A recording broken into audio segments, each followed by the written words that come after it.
Donc, pour vous présenter un peu François Duret, qui déjà avait postulé, on l'avait appelé pour faire une conférence l'année dernière qui n'avait pas pu avoir lieu. Donc, Florence a fait, après un bac scientifique, a fait ses études en Normale Sup à Fontenay-aux-Roses. Elle a fait un master 2 astronomie, une thèse, un séjour en Chine et un retour pour finir sa thèse en 2 parties sur les galaxies en objectif et sur les amas de galaxies. Donc, entre 2000 et 2004, elle a été membre du comité national du CNRS, membre du comité national des astronomes et des physiciens de 2017 à 2019. Et depuis 2012, elle est directrice. Alors, je ne sais pas, Florence, tu me corriges si je fais des erreurs, mais depuis 2012, directrice adjointe de l'école doctorale d'astronomie et d'astrophysique de l'Île-de-France. Elle a également, je ne sais pas si elle aura le temps de nous parler d'une association qui est Femmes de Science, qui a été créée en 2000, et j'espère, sinon je lui poserai la question sur ce sujet. Elle a, après d'être membre de l'association, membre du conseil d'administration, vice-présidente, présidente, et c'est pour ce poste de présidente qu'elle a reçu la Légion d'honneur. Donc, après des travaux multiples et des publications sur les galaxies, les analyses multi-longueur-d'onde, donc elle est parmi nous pour nous présenter ses travaux sur les amas de galaxies, et puis peut-être aussi une collaboration sur les DDAFT et FADA, si c'est possible. Voilà, Florence, je passe la parole. J'espère que j'ai rien oublié, que c'est toujours bon. Et on vous écoute. Merci bien. Bonsoir à toutes et à tous. Vous êtes nombreux. Je voulais juste, en préambule, vous annoncer que ma Wi-Fi fait quelquefois des caprices. Donc, aujourd'hui, elle a fonctionné parfaitement toute la journée. Donc, j'espère bien qu'elle va continuer encore ce soir. Hier, elle a sauté au moins 10 fois. Donc, voilà, j'espère que tout va aller bien. Mais si jamais ça coupe, c'est pas que je vous ai assez vu, c'est juste qu'il faudra attendre que ça se reconnecte et qu'à ce moment-là, je me reconnecte et je continue. Voilà. Mais j'espère bien que ça va pas arriver. Voilà, donc je pense que comme vous n'êtes quand même pas si nombreux que ça, si vous avez des questions, vous pouvez aussi m'interrompre. Sinon, vous poserez les questions à la fin, c'est comme vous voulez. Je vais vous parler donc de mon sujet de travail, c'est-à-dire essentiellement les amas de galaxies. Et un peu comme nous en ce moment, les galaxies et le gaz chaud sont confinés dans les amas de galaxies. Alors bien sûr, dans les amas de galaxies, il y a plus de place que dans nos appartements parisiens ou même dans vos maisons dans le sud-ouest. Mais ils sont quand même, ils font partie d'un ensemble et on va essayer de voir un peu quelles sont les propriétés des galaxies et du gaz lorsqu'ils sont dans des amas. Alors, les amas de galaxies, en fait, ont été étudiés beaucoup au début par Zwicky. Zwicky, c'était un astronome suisse qui avait, paraît-il, fort mauvais caractère, mais enfin bon, ça ne l'a pas empêché de faire des grandes découvertes. Et le premier, il a recensé les amas de galaxies, il a fait un catalogue et en fait, il a cherché sur des plaques photographiques des concentrations de galaxies, des régions où il y avait beaucoup de galaxies et il a appelé ça des amas de galaxies.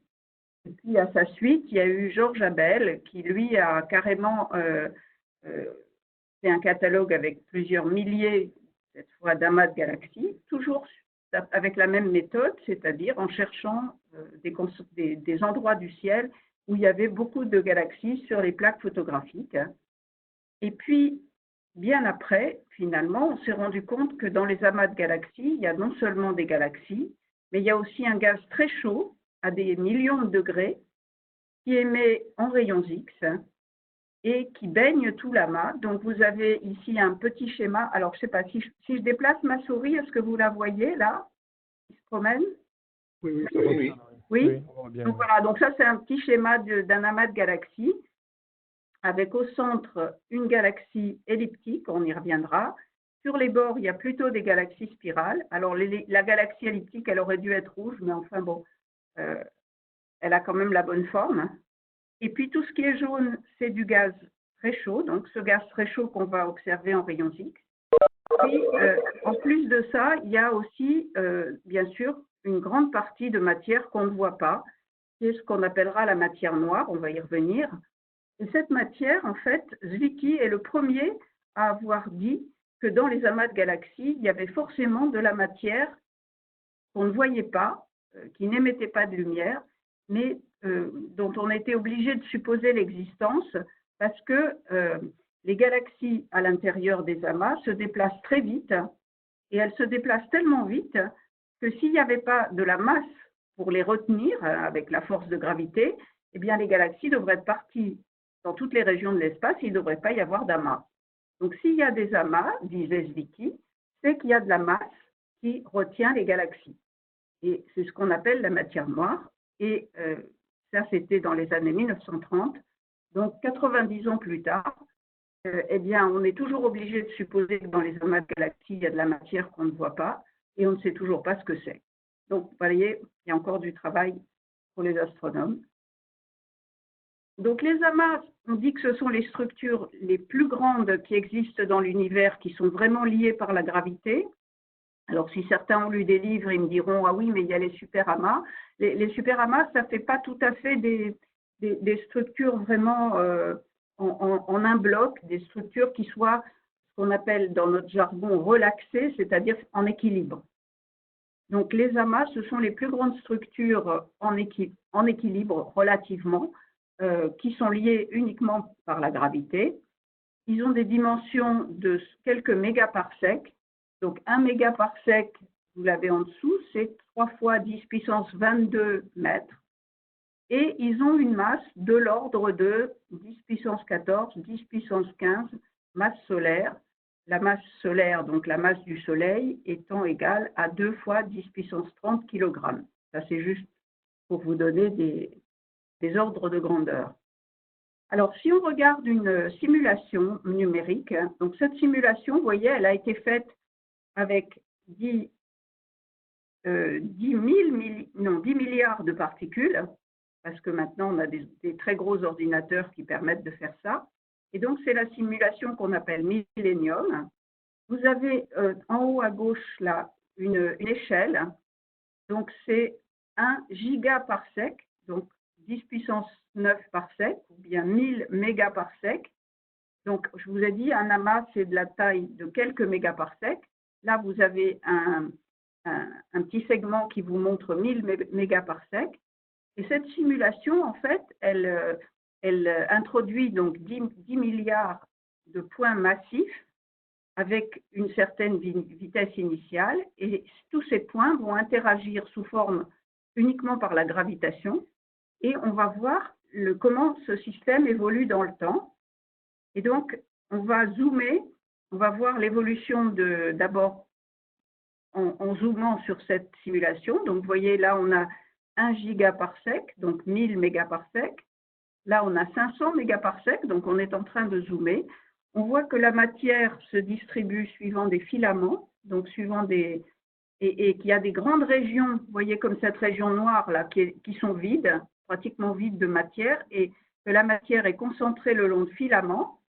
Et au fur et à mesure qu'on zoome, on voit que les filaments se rencontrent dans des zones très denses, et que ces zones très denses, ce sont… Ça a coupé? Non, c'est pas vrai. Non, c'est bon, c'est bon. Vous entendez? C'est bon, oui, il n'y a pas de souci. D'un coup, j'entendais plus rien, j'ai eu peur. C'est bon. Et vous voyez qu'on arrive à l'échelle de 15 mégaparsecs, 7 mégaparsecs, et donc à l'intersection des filaments, vous avez des régions très denses qui sont en fait les amas de galaxies. Donc les amas de galaxies sont à l'intersection de plusieurs filaments. Et maintenant, on dézoome et donc on s'éloigne à toute vitesse de l'amas de galaxies et on voit de nouveau la structure filamentaire de l'univers. Alors vous allez me dire, c'est bien joli, mais c'est une simulation. Oui, mais ça a été aussi détecté, c'est-à-dire que les premières détections dans les années 90 les premières détections de distribution de galaxies ont montré que les galaxies se distribuaient suivant des filaments. Donc ici, ce sont uniquement des particules massives. On a regardé comment elles allaient se distribuer sous l'effet de la gravité et puis bien sûr sous l'effet de l'expansion de l'univers. Et on a trouvé, donc ici, si vous regardez, en haut à gauche, vous avez pas très longtemps après le début de l'univers. Donc, vous voyez, la matière est distribuée de façon encore relativement homogène. Ça correspond à un Z. Donc, Z, c'est le redshift, hein, c'est le décalage vers le rouge, d'à peu près 18,3, qui correspond à un âge de l'univers de 0,21 milliard d'années, donc 210 millions d'années. Vous voyez, l'univers était tout jeune. Et puis, quand on descend vers le bas à droite, on a la simulation pour un décalage spectral de 16,7. Donc, quand l'univers avait 1 milliard d'années, si on descend encore, on a le Z égale 1,4 et l'univers à 4,7 milliards d'années. Et puis, enfin, maintenant, Z égale 0, donc le décalage spectral 0, c'est l'époque de maintenant. L'univers a à peu près 13 milliards et demi d'années, 13,6 milliards d'années, et on voit que la matière est vraiment distribuée comme ça, le long de filaments. Donc, un amas typique, ça a cet aspect-là. Après, on va parler des filaments. Et donc, ça, c'est un amas très célèbre qui est l'amas de Coma. C'est le même amas que je vous ai montré en tout début, c'est-à-dire lui. Vous voyez, vous avez deux très grosses galaxies qui sont des galaxies elliptiques. Ce truc-là, c'est une étoile. Malheureusement, on ne peut pas s'affranchir des étoiles de notre galaxie et Coma a la malchance d'être dans la direction d'une étoile très brillante de notre galaxie qui évidemment gêne beaucoup pour regarder les images. Et donc, ces deux galaxies-là, qui sont deux galaxies géantes au centre de l'amas, on va les retrouver ici, à gauche, là. Donc, ça, c'est une image de Coma en lumière visible, avec les galaxies très brillantes. Et puis, si on regarde maintenant Coma en rayons X, parce que là, vous voyez en lumière visible, c'est ce que vous avez l'habitude de voir dans des télescopes, qu'ils soient grands ou petits. Mais si on regarde ce rectangle vert ici avec le satellite Chandra, on voit deux points très lumineux qui correspondent à l'émission en rayons X de ces deux galaxies elliptiques. Et si on regarde maintenant à beaucoup plus grande échelle, puisque l'image optique, elle correspond à peu près à ce petit rectangle blanc, on voit une émission en rayons X très, très étendue. Donc ça, c'est une image en bas à droite qui a été prise avec le satellite Chandra, qui est un satellite américain. Et l'image du haut, c'est en fait une composition de plusieurs images. Si vous regardez bien, vous voyez le champ du télescope, c'est ça. Hein, c'est un cercle à peu près de 30 minutes de diamètre. Donc, il y a plusieurs images qui ont été combinées pour arriver à faire cette grande image de l'amas Coma, avec ici un petit groupe de galaxies qui est tout près de Coma aussi. Et je ne sais pas pourquoi ça saute, il doit trouver que je parle trop lentement et du coup, il se met à avancer tout seul. Et donc ça, l'image du haut a été prise avec XMM Newton, qui est un satellite de l'Agence spatiale européenne. Et nous avons beaucoup de chance parce que XMM Newton et Chandra fonctionnent tous les deux depuis 20 ans, 21 bientôt, sans aucun problème. Donc, on continue à amasser des données en rayons X. Et heureusement, parce que le prochain satellite en rayons X s'appelle Athéna et il risque de n'être lancé qu'en 2032. Alors, il vaut mieux que ces satellites continuent à fonctionner parce que sinon, on va attendre après un petit peu longtemps. Donc, comment va-t-on faire pour observer les amas? Eh bien, on va les observer au sol ou dans l'espace, comme d'habitude. Donc, suivant le domaine de longueur d'onde où on veut les observer, si c'est en lumière visible ou en infrarouge, on va les observer au sol ou dans l'espace d'ailleurs. Si on observe en radio, on peut observer au sol. Si on observe au contraire en rayons X ou en ultraviolet, eh bien, comme les rayons X ne traversent pas l'atmosphère terrestre, on est obligé d'observer dans l'espace, donc avec des satellites. Alors, depuis, je dirais, une vingtaine d'années, il y a vraiment deux approches complémentaires qui sont choisies par différentes équipes. D'une part, il y a l'analyse vraiment détaillée d'amas individuels pour essayer vraiment de comprendre ce qui se passe dans les amas. Et puis, il y a aussi les grands relevés d'amas pour essayer de faire des études statistiques qu'on ne peut pas faire avec juste 2 ou 3 amas. Donc, c'est complètement complémentaire, bien sûr. On a besoin de faire les deux. Et donc, je vais vous parler un petit peu des deux dans la suite. Alors, ça, c'est juste pour se faire un peu plaisir. Je vous montre quelques images des instruments que nous utilisons et des télescopes que nous utilisons. Donc, ça, c'est le télescope de CFHT, donc le Canada-France-Hawaii Télescope, ici, en premier plan, là, qui se trouve sur la grande île d'Hawaï, à 4200 mètres d'altitude. Donc, évidemment, maintenant, depuis longtemps, on n'y va plus, ce qui est bien dommage. Mais il m'est arrivé d'y aller, heureusement, parce que dans les années 80 et 90, on allait encore observer. Maintenant, on y va de moins en moins, parce qu'en fait, les grands télescopes sont utilisés, ce qu'ils appellent en mode service, c'est-à-dire que nous envoyons après tout le processus, bien sûr, d'évaluation des demandes de temps, et bon, si on obtient du temps d'observation, il faut envoyer toutes les instructions nécessaires pour que quelqu'un sur place fasse les observations pour nous et puis nous renvoie les données, ce qui fait qu'on n'a plus l'occasion d'y aller. Donc le CFHT, donc le Canada-France-Hawaï, c'est un instrument, un très bon instrument, un très bon télescope de très bonne qualité. Il a 3,60 m de diamètre, donc pendant longtemps ça a été un grand télescope. Maintenant c'est un moyen télescope, mais il a quand même une très grande coupole, parce qu'il a été construit il y a plus de 30 ans. Et puis, il y a les 4 télescopes du VLT au Chili, donc de l'ESO. L'ESO, c'est European Southern Observatory, donc l'Observatoire européen pour l'hémisphère sud. Et ce sont 4 télescopes de 8,20 m de diamètre, avec une très bonne qualité d'image, un très bon site. Il fait quand même très, très souvent beau.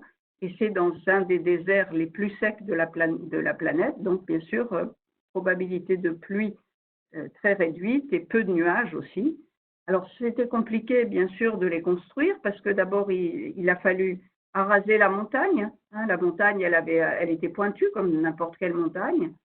Et ben, il a fallu avoir un sommet plat. Donc, il a fallu enlever beaucoup de mètres cubes de cailloux. Vous voyez, il n'y a que des cailloux, il ne pousse rien là. On a construit les 4 télescopes du VLT là-haut. On a fabriqué les miroirs en région parisienne, et puis ils ont été transportés en péniche depuis Évry jusqu'au Havre, et ensuite en bateau jusqu'au Chili. Et vous voyez un exemple de télescope, donc si jamais vous n'avez pas encore vu de photo du VLT, voilà un exemple de télescope du VLT. Donc on voit ici un homme en bas là, qui donne l'échelle, vous voyez, et ici vous avez le miroir primaire, donc 8,20 m de diamètre. Là-haut, vous avez le miroir secondaire, qui fait pas loin d'1 mètre, je crois. Et puis, bien sûr, on a une monture qui n'est pas plus du tout en forme de tube, mais qui a dû être allégée, parce que vous imaginez un tube aussi grand, il serait beaucoup trop lourd pour qu'on ait la précision de pointage voulue. Donc, il a fallu inventer des tubes très rigides, mais les plus légers possibles. Et puis, l'ESO a un grand projet qui est le projet EELT, donc c'est European Extremely Large Telescope. Et vous voyez à la même échelle le EELT. Alors, bien sûr, c'est une image de synthèse, il n'est pas encore construit. Les 4 télescopes du VLT et l'Arc de Triomphe, de la place de l'Étoile à Paris. Donc, vous voyez, quand il va être construit, on parle de la fin des années 2020, il sera à peu près d'une taille comparable à l'Arc de Triomphe, pour ceux qui le connaissent. Ça va être très, très impressionnant. Et ça, c'est aussi une image de synthèse, mais ils ont déjà, bien sûr, choisi le site. Alors, le 2024, n'y croyez pas une seconde, hein, mais ce sont les chiffres officiels, je vous les donne. Mais bon. Mais enfin, ce sera un télescope de 39 mètres. Donc, il y a un saut considérable entre les télescopes. Le plus grand télescope qui existe actuellement sur Terre, il fait 10 mètres de diamètre. Celui-là fera 39 mètres, mais 39 mètres, pas d'un bloc, bien sûr, parce qu'on ne sait pas faire. On ne sait pas construire des miroirs de 39 mètres de diamètre. Donc, en fait, on va mettre 798 miroirs hexagonaux. Hein, hexagonaux parce que c'est la forme qui permet de paver complètement la surface. Si on mettait des miroirs circulaires, il y aurait plein de trous entre les miroirs. Des miroirs plus petits, bien sûr, parce qu'on ne peut pas faire autrement. Et donc, des miroirs de 1,40 m, ça, on sait très bien les faire. Et actuellement, ils en sont à faire le terrassement ici et les fondations. Donc, ça avance quand même. Hein. Enfin, ça m'étonnerait qu'en 4 ans, ce soit fait. Et c'est à 20 km à vol d'oiseau du Mont Paranal, qui est la montagne sur laquelle se trouve le VLT. Alors, maintenant, j'ai un problème parce que je ne peux plus avancer. Voilà.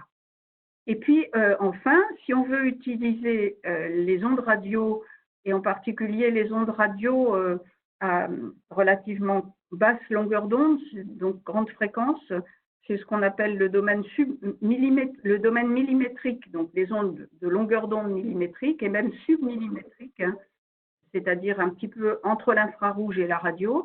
Eh bien, il y a le réseau ALMA depuis quelques années qui a été construit là aussi au Chili, dans le même désert, et cette fois-ci à plus de 5000 mètres d'altitude, avec tout un ensemble d'antennes qui permet d'observer en radio. Donc, on a beaucoup d'instruments à notre disposition. Bon, les galaxies, je passe rapidement parce que je pense que vous connaissez tous. Je veux juste vous rappeler que les galaxies elliptiques, elles ont une forme sphérique ou sphéroïdale, hein, donc un ballon de foot ou un ballon de rugby. Ensuite, vous avez la branche des spirales, donc les spirales avec des bras plus ou moins écartés, et la partie centrale des spirales, on l'appelle le bulbe, donc elle est plus grosse ici, et puis quand on va des SA vers les SB, vers les SC, et entre les spirales et les elliptiques, vous avez ce qu'on appelle les S0, qui sont aussi les lenticulaires, qui ont un très grand bulbe et un tout petit disque. Et puis en bas, vous avez les spirales barrées, bon, c'est ce qu'on appelle la classification de Hubble. Je vous montre ça juste parce que je vais distinguer les elliptiques des spirales parce qu'elles n'ont pas les mêmes propriétés dans les amas. Et donc, c'est pour que vous sachiez de quoi je parle. Donc là, vous avez juste quelques exemples que pour la plupart, vous connaissez tous. Donc, une galaxie elliptique, ici en haut à gauche. Une galaxie quasiment lenticulaire, même si elle est classée SA, donc c'est la fameuse galaxie du sombrero. Au milieu, Andromède, notre voisine la plus proche, enfin presque la plus proche, une grande spirale qui est à peu près, qui doit ressembler à notre galaxie. Et puis, vous voyez en bas à gauche une spirale SC, donc avec des grands bras très écartés. À droite, une spirale barrée, vous voyez, avec sa barre. Et en bas, une irrégulière, c'est-à-dire une galaxie qu'on ne sait pas vraiment comment classer parce qu'elle a une forme totalement irrégulière. Donc, dans les galaxies, alors si on prend une seule galaxie maintenant, avant de revenir aux amas, dans une galaxie, eh bien, il va y avoir des étoiles, bien sûr, mais il va y avoir aussi du gaz, mais cette fois-ci, ce n'est pas du tout le même gaz que celui dont je vous ai parlé à propos des rayons X, c'est du gaz froid, qui est de l'hydrogène, et majoritairement, parce que dans l'univers, il y a majoritairement de l'hydrogène qui va servir à former les étoiles de la galaxie. Et puis, il y a un halo de matière noire. Donc, comme je vous l'ai dit, la matière noire, on ne sait pas ce que c'est, mais ça a une certaine masse. Et ce qu'on voit, on a étudié les galaxies elliptiques et les galaxies spirales. Et ce qu'on sait, c'est que les galaxies elliptiques sont riches en étoiles rouges, qui sont des étoiles vieilles et froides, alors que dans les spirales, les disques sont riches en étoiles bleues, jeunes et chaudes. Alors, qu'est-ce qui se passe maintenant dans les amas, puisqu'aujourd'hui on parle des amas? Eh bien, dans les amas, on observe d'abord que dans le centre, il y a davantage de galaxies elliptiques que dans les régions centrales que sur les bords. Et au contraire, on a davantage de lenticulaires et de spirales dans les régions extérieures. Alors, pourquoi? Ben, ça, quand on demande pourquoi il se passe quelque chose, on ne peut jamais être complètement sûr de la réponse. Mais une des manières de savoir ce qui se passe, c'est de faire des simulations numériques. Alors, je vous ai montré tout à l'heure des simulations numériques de formation des grandes structures dans l'univers, donc c'était des simulations à très grande échelle. Si maintenant on fait des simulations à beaucoup plus petite échelle, on peut montrer que les galaxies elliptiques sont formées par la fusion de galaxies. Et donc une grosse galaxie elliptique, en fait, elle est formée par la fusion de beaucoup de galaxies qui peuvent être elliptiques ou spirales, peu importe. Pour former des galaxies spirales, c'est un peu plus compliqué. Donc, ce qui se passe finalement, c'est que dans les amas, eh bien, dans les régions centrales des amas, il y a beaucoup de fusion, puisqu'il y a beaucoup de galaxies, et les galaxies se déplacent les unes par rapport aux autres, et de temps en temps, elles vont fusionner. Donc, quand elles fusionnent, elles donnent des galaxies elliptiques. Donc, ça explique naturellement qu'il y ait plus de galaxies elliptiques au centre des amas. Et puis, par contre, dans les régions extérieures, on va voir davantage de spirales. Pourquoi? Parce que, en fait, les amas n'ont pas fini de se former, pas complètement. Je vous ai dit, ce sont des structures en équilibre, oui, presque, mais on a vu aussi que les amas sont à l'intersection des grands filaments cosmiques. Ces grands filaments, ils sont formés de galaxies. Et les galaxies des filaments qui sont relativement proches des amas, eh bien, elles vont être attirées gravitationnellement par les amas et elles vont tomber dans les amas. Donc, les galaxies dans l'univers, les galaxies, disons, relativement isolées, on sait qu'elles sont majoritairement spirales. Et quand elles tombent dans les amas le long des filaments, ce sont des spirales qui vont tomber dans les amas.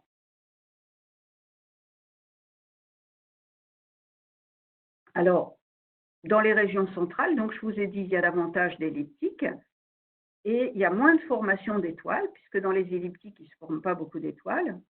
Alors, il peut aussi se passer d'autres phénomènes, même des galaxies qui ne seraient pas elliptiques, lorsqu'elles se déplacent à l'intérieur de l'amas, il va y avoir des forces de frottement contre le gaz très chaud dont je vous ai parlé au début, qui émet en rayons X. Et ce gaz très chaud, le frottement contre ce gaz très chaud va leur arracher leur propre gaz qui leur sert à former des étoiles. Donc, je reprends pour être clair. Dans les galaxies, il y a du gaz froid qui sert à former les étoiles. Les galaxies se déplacent dans l'amas, et dans l'amas, il y a un gaz chaud qui baigne tout l'amas, et les galaxies se déplacent dans le gaz chaud. Et donc, en se déplaçant dans le gaz chaud, il va y avoir des frottements qui vont arracher aux galaxies leur gaz. Et donc, si les galaxies n'ont plus de gaz, elles ne peuvent plus former d'étoiles. Et évidemment, le gaz étant beaucoup moins dense, c'est plus facile d'arracher du gaz aux galaxies que de leur arracher des étoiles. Alors, en passant, il peut aussi y avoir des étoiles qui sont arrachées, et c'est ce qui forme la lumière diffuse des amas, dont je crois que je vais parler aussi un petit peu après. Et puis, dans les régions périphériques, par contre, je vous ai dit, il y a des galaxies spirales qui peuvent tomber sur l'amas le long des filaments, et si elles tombent suffisamment vite, il peut y avoir compression du gaz dans ces galaxies, et à ce moment-là, il y aura davantage de formation d'étoiles. Donc finalement, le phénomène de formation d'étoiles, il est très complexe dans les amas, parce qu'il y a des galaxies où la formation d'étoiles est quasiment arrêtée, et au contraire des galaxies périphériques où la formation d'étoiles peut augmenter. Alors, Voilà un exemple d'un amas qui s'appelle Abel 85. Donc, c'est le numéro 85 du catalogue d'amas de M. Abel. C'est un amas qui n'est pas très loin. À gauche, vous avez l'image en X qui a été lissée pour qu'on voit bien donc l'amas. Vous voyez ici l'amas. Et puis, vous voyez cette espèce d'excroissance verte là. En fait, c'est un filament. Et l'interprétation qu'on en a donnée à l'époque, donc c'était le premier article qu'on a fait sur cet amas, c'était 1998, ça fait déjà 22 ans. On avait aussi observé les galaxies et les mouvements des galaxies dans l'amas et dans le filament, et on s'est aperçu que très probablement les galaxies ce filament est constitué de galaxies qui sont en train de tomber sur l'amas. Et puis, il est constitué, bien sûr, de gaz chaud, parce que si on le détecte en rayons X, c'est qu'il y a du gaz chaud. Et si on regarde maintenant la figure de droite, à droite, on voit les galaxies, mais qui ont été détectées cette fois-ci en H-alpha. Alors, H-alpha, c'est une raie d'émission qu'on observe en lumière visible, donc en faisant un spectre. Donc, on a fait de la non, en fait, ce n'était pas avec de la spectroscopie, c'était avec de l'imagerie à bande étroite qui laissait uniquement passer, le filtre laissait uniquement passer la raie H-alpha. Et toutes les galaxies, donc vous avez tous ces contours en marron, jaune, je ne sais pas, correspondent à l'amas ici, avec son filament, donc le filament est là. Et tous les points bleus, ce sont des galaxies détectées en H-alpha. H-alpha, c'est une raie qui indique qu'il y a du gaz ionisé cette fois, donc du gaz à 10 000 degrés, qui a été chauffé par des étoiles jeunes. Donc, ça veut dire qu'il y a de la formation d'étoiles. Donc, on va utiliser H-alpha pour tracer la formation d'étoiles. Et on se rend compte que dans le filament d'Abel 85, eh bien, il y a davantage de formation d'étoiles qu'ailleurs. Alors, on n'avait pas énormément de détection, mais c'était quand même bien visible. Et, pardon, je finis juste là-dessus. Donc, on a montré que ce filament était riche en galaxies qui formaient des étoiles, et depuis, ça a été montré aussi dans d'autres filaments autour d'amas. Alors, dans les galaxies, on trouve aussi des galaxies avec des formes très, très bizarres, qu'on appelle les galaxies méduses, jellyfish en anglais. En fait, vous voyez, ça, c'est une galaxie dans un amas. Elle a vraiment une forme très étrange. Et en fait, c'est l'interaction d'une galaxie avec le gaz chaud de l'amas. Je vous ai dit, ça peut lui arracher son gaz, mais pendant un temps assez court, alors court à notre échelle, c'est des millions d'années, hein, mais pendant un temps assez court, son gaz va être comprimé par le déplacement dans le gaz chaud et elle va se mettre à former beaucoup d'étoiles. Et puis quand elle n'aura plus de gaz, elle ne formera plus d'étoiles du tout.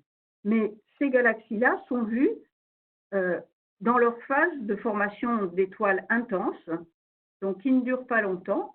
Et sur la galaxie qu'on voit ici, par exemple, on voit très bien qu'il y a une sorte de front ici où la galaxie s'arrête, alors que de ce côté-là, c'est complètement flou. Donc, ça nous dit que la galaxie est en train de se déplacer vers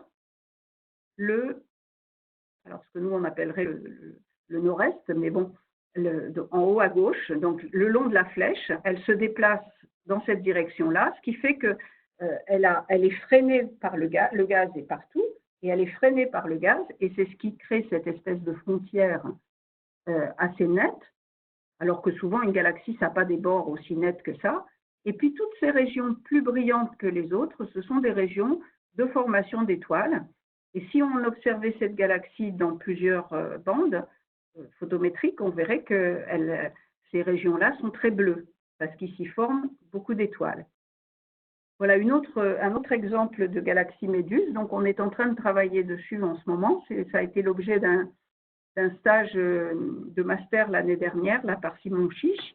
Et puis, j'avais bien commencé à travailler dessus quand le confinement m'est tombé dessus. Et il y a des choses que je ne peux pas vraiment faire chez moi. Donc, voilà, ce travail-là, il est un petit peu au repos. Mais ça, c'est une autre galaxie méduse. Donc, vous voyez, cette fois-ci, on a très nettement l'impression qu'elle se déplace dans ce sens-là. Et donc, c'est intéressant d'arriver à les recenser. Donc, on a essayé de recenser les galaxies méduses dans un grand échantillon d'amas et pour voir si elles ont des propriétés générales et en particulier dans un amas, de voir comment elles sont distribuées dans l'amas. Mais pour l'instant, je n'ai pas encore tous les résultats. Donc, je vais venir vous en parler l'année prochaine si vous voulez. Pour l'instant, ce n'est pas fini. Donc, on a vu que dans les amas, les galaxies n'ont pas les mêmes propriétés que des galaxies normales, puisqu'elles sont affectées par le gaz chaud. Elles peuvent, dans certains cas, former beaucoup d'étoiles, ou dans d'autres cas, au contraire, ne plus en former du tout. Et puis, il y a aussi alors, ce qu'on appelle les galaxies CD, cluster dominantes, donc les galaxies centrales d'amas, comme celle-ci, qui sont des galaxies elliptiques énormes. Alors, je vous ai dit tout à l'heure, les galaxies elliptiques se forment par accrétion de galaxies, c'est-à-dire lorsque beaucoup de galaxies fusionnent, pour en donner une plus grosse, ça peut donner une galaxie elliptique qui a cette forme-là. Eh bien, en voilà une. Et donc, ces galaxies-là, elles ont des propriétés particulières et on ne les trouve qu'au centre des amas. Elles peuvent avoir des masses atteignant 10 puissance 13 masses solaires, qui est énorme. Notre galaxie, elle est de quelques 10 puissance 11 masses solaires, donc ça veut dire presque 100 fois plus massive que notre galaxie. Et la Voie lactée, c'est déjà une galaxie relativement grande. Alors, voilà un exemple de simulation d'un amas et d'une galaxie centrale, si ça veut bien démarrer. Non? Alors, pourquoi ça ne veut pas? Ça marchait chez moi. Non? Bon, je suis désolée. Les simulations, c'est quelquefois un peu fantaisiste. Pourtant, bon, tant pis. Elle marchait, mais là, elle ne veut pas. Bon, on continue alors. Alors, on a vu tout à l'heure que les galaxies tombaient sur les amas le long des filaments. Les amas ont souvent une forme allongée. On l'a vu dans le résultat des simulations numériques. On peut le confirmer en faisant ce qu'on appelle une carte de densité des galaxies. Donc ici à droite, par exemple, vous avez à très grande échelle, puisque ici vous avez un cercle qui fait 1 mégaparsec de rayon. Donc la taille typique d'un amas, je vous ai dit quelques mégaparsecs. Donc tout ça, c'est un amas. C'est même un amas double, parce qu'on a un gros amas en haut et un petit amas en dessous. Et cet amas, eh bien, vous voyez que donc pour faire ça, on a sélectionné des galaxies qui ont une forte probabilité d'appartenir à l'amas. On les a sélectionnées à partir d'imagerie dans plusieurs bandes. Et on a fabriqué une carte de densité. Donc, les régions bleues sont les régions les moins denses en galaxies. Ensuite, c'est rouge. Et puis, les régions les plus denses en galaxies, ce sont les régions jaunes. Et on a tracé par-dessus des contours verts. Ces contours verts, ce sont des lignes en fait d'égale intensité, d'égale densité de galaxies. Et donc notre amas principal, il est là. C'est un amas quand même déjà un petit peu lointain. Vous voyez, il a un décalage spectral de 0,54. Donc c'est plus un amas très proche. C'est pas un des plus. Oh là là, c'est pas un des plus lointains. Et donc les petits points roses sont toutes les galaxies qui font partie de l'amas pour lesquelles on a pu prendre des spectres et on sait qu'elles sont vraiment dans l'amas. Donc l'amas est ici et on voit aussi qu'il y a une sorte de filament là et qu'il y a aussi une sorte de filament par ici. Et puis on voit qu'il y a une direction générale, une élongation de l'amas dans cette direction-là.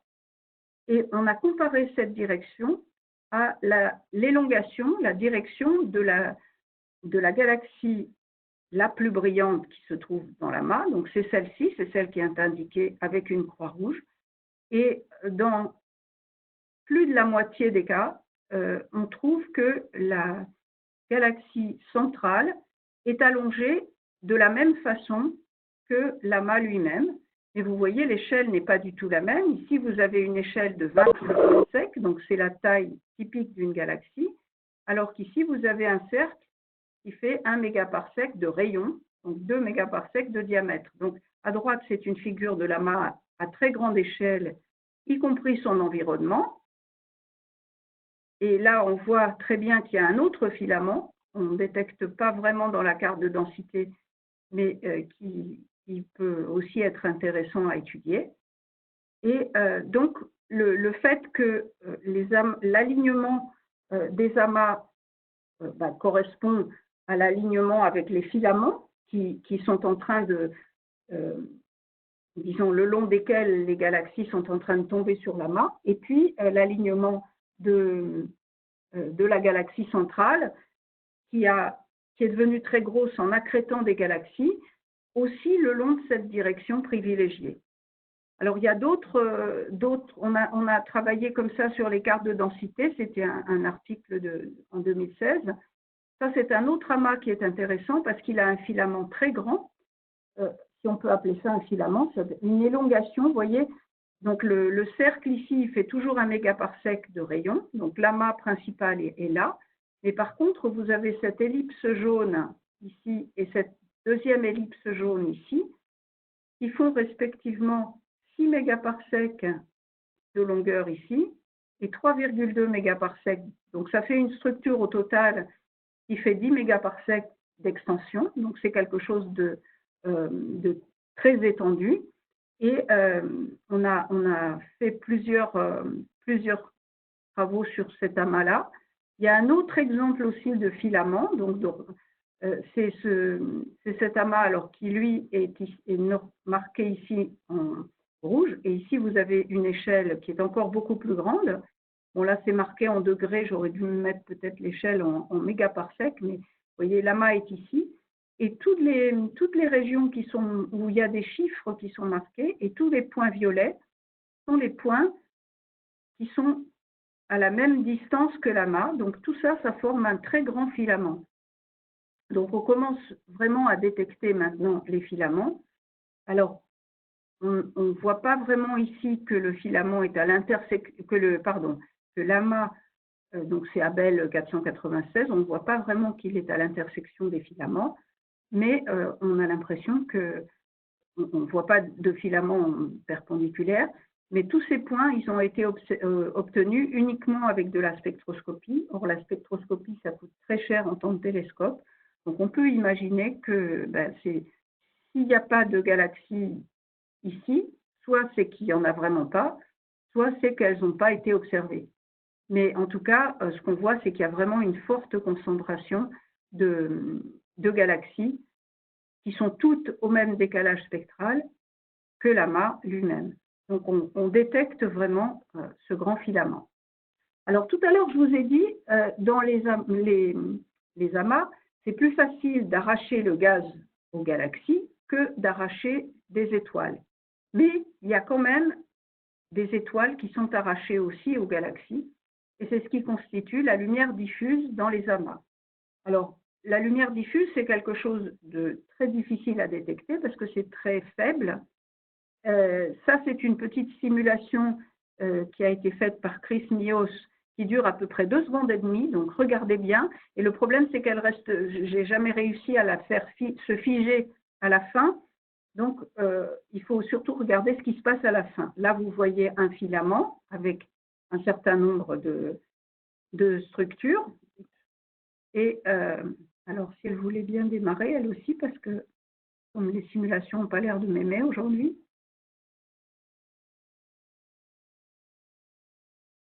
Non. Bon, je suis désolée parce que j'ai regardé avant de venir, avant de me connecter, j'ai vérifié que toutes les simulations marchaient. Et là, quelquefois, quand on est connecté, les simulations ne marchent plus. Bon. Ben, vous seriez...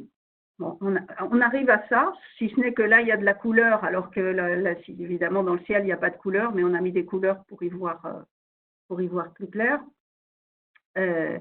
Donc ça, c'est le même amas que tout à l'heure, là, que celui-là.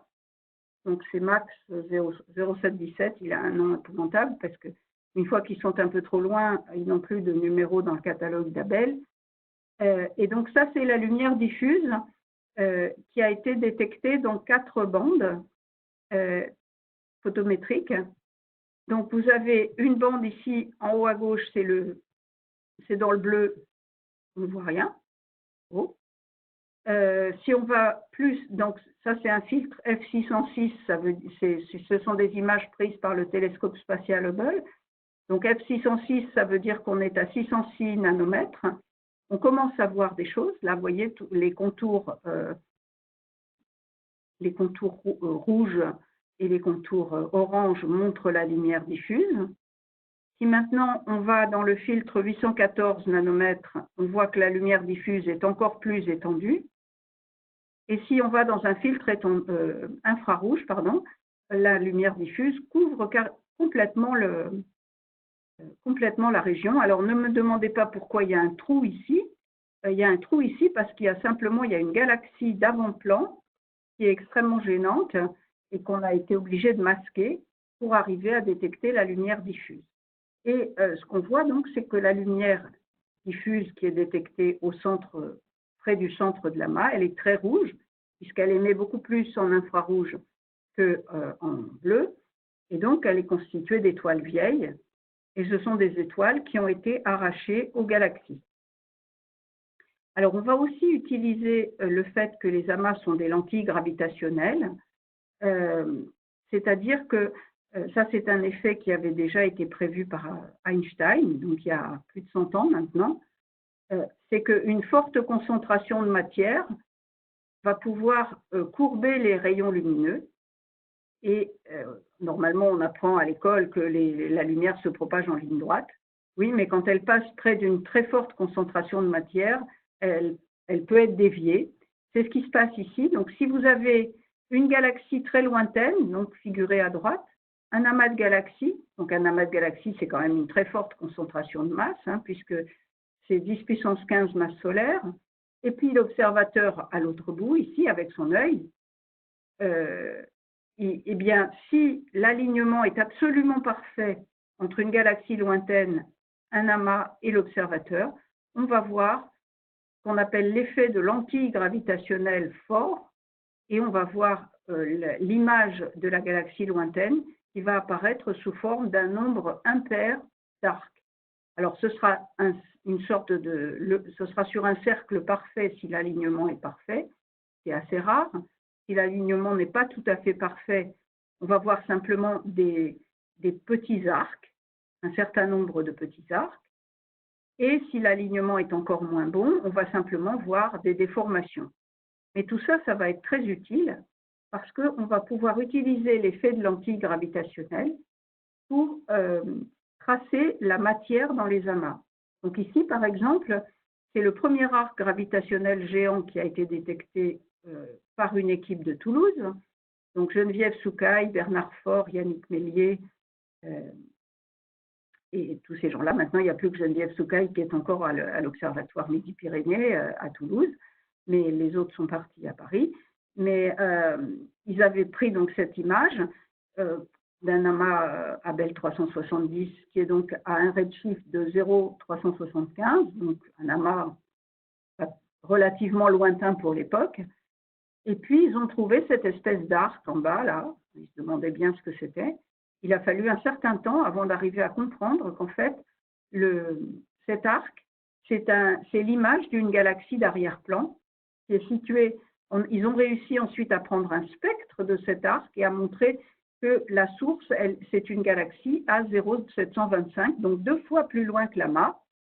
Et donc, c'est la lumière de cette galaxie qui est déformée et même amplifiée aussi par l'amas. Alors depuis, bien sûr, il y en a beaucoup qui ont été détectés.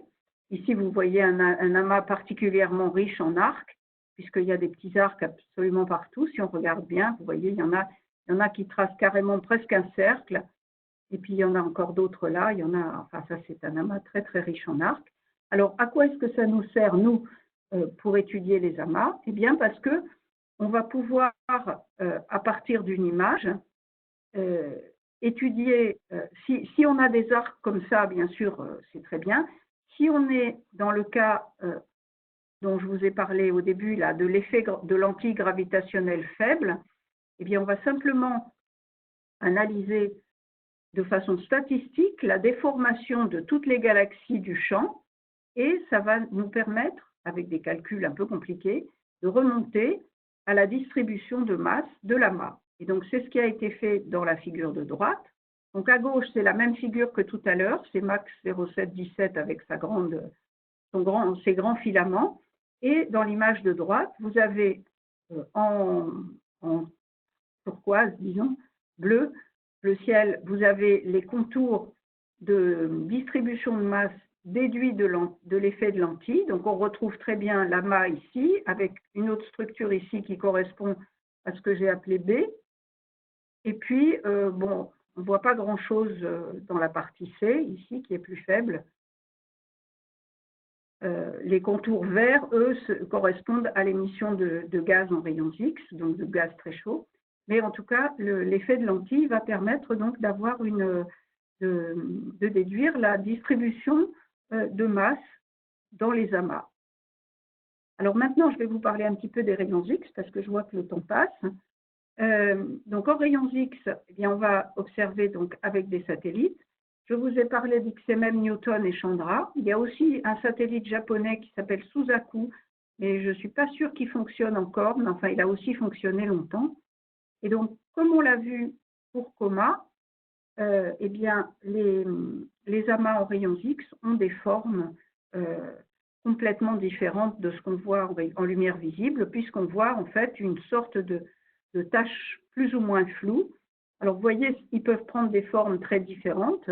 Celui de gauche est relativement, j'allais dire, relaxé dans notre jargon, donc en équilibre. Hein, on ne voit pas grand-chose de spécial, si ce n'est qu'il a quand même une frontière beaucoup plus nette ici, en haut à droite, qu'en bas à gauche. Donc, on a l'impression qu'il est en train de se déplacer dans l'espace vers la direction qui est en haut à droite.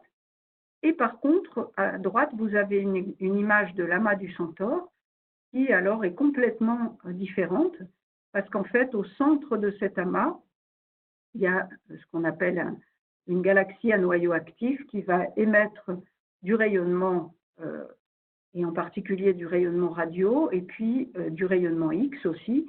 Et il y a de la matière qui va être éjectée et il va y avoir un peu comme des trous. Mais bon, ça nous entraînerait trop loin.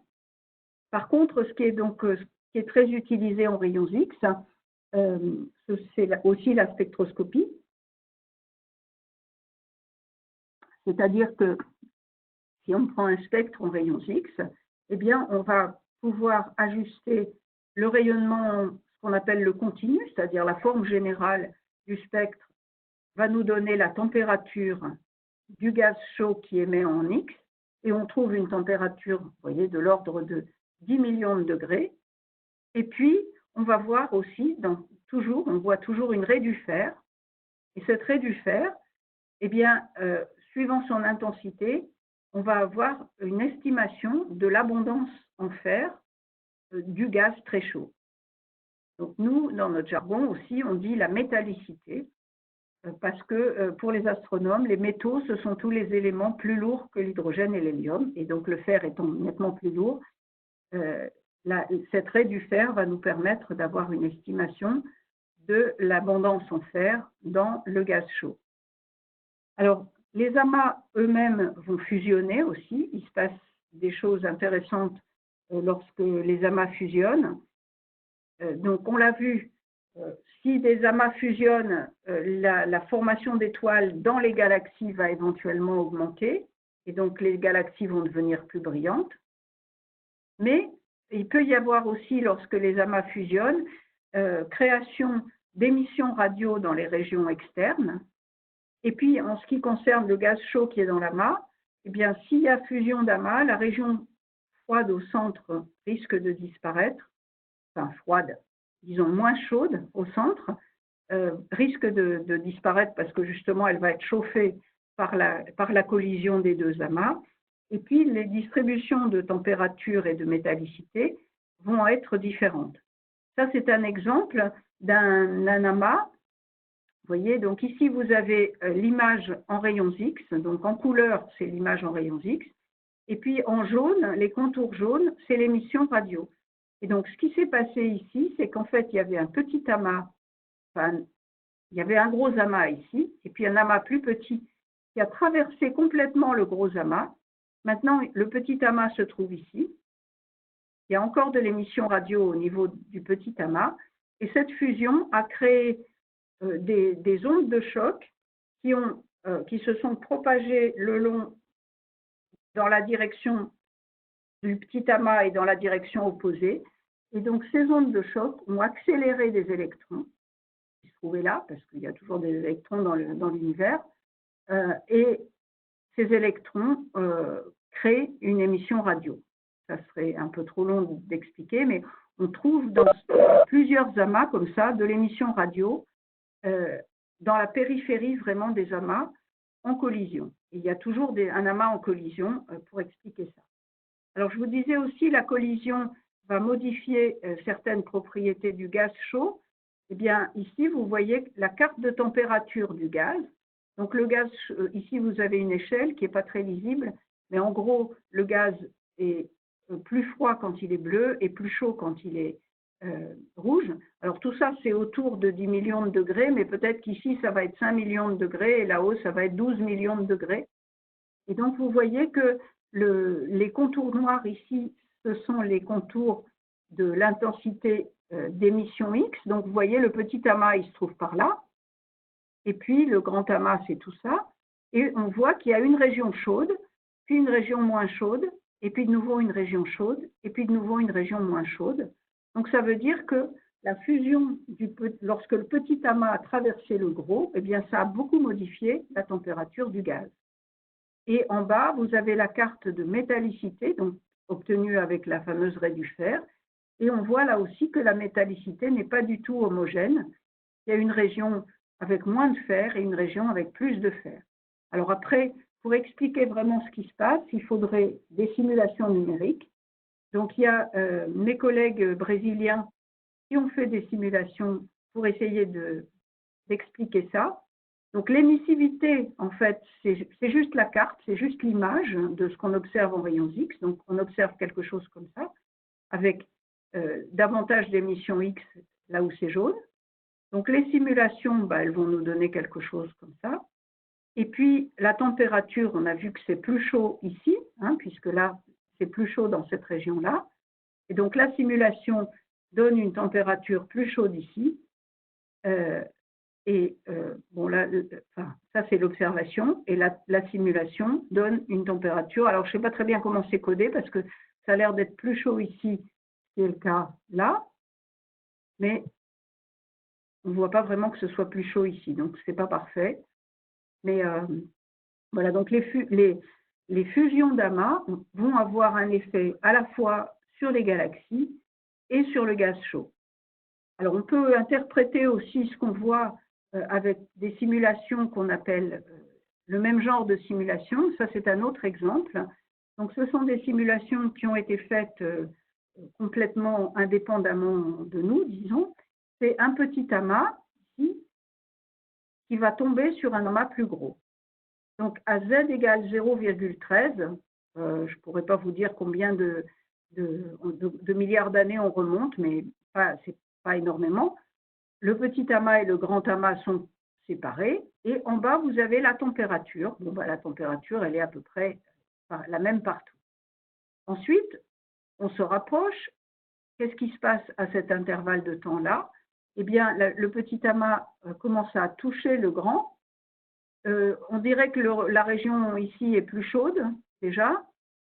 Et puis, à z égale 0, c'est-à-dire maintenant, eh bien, les deux amas n'en font plus qu'un.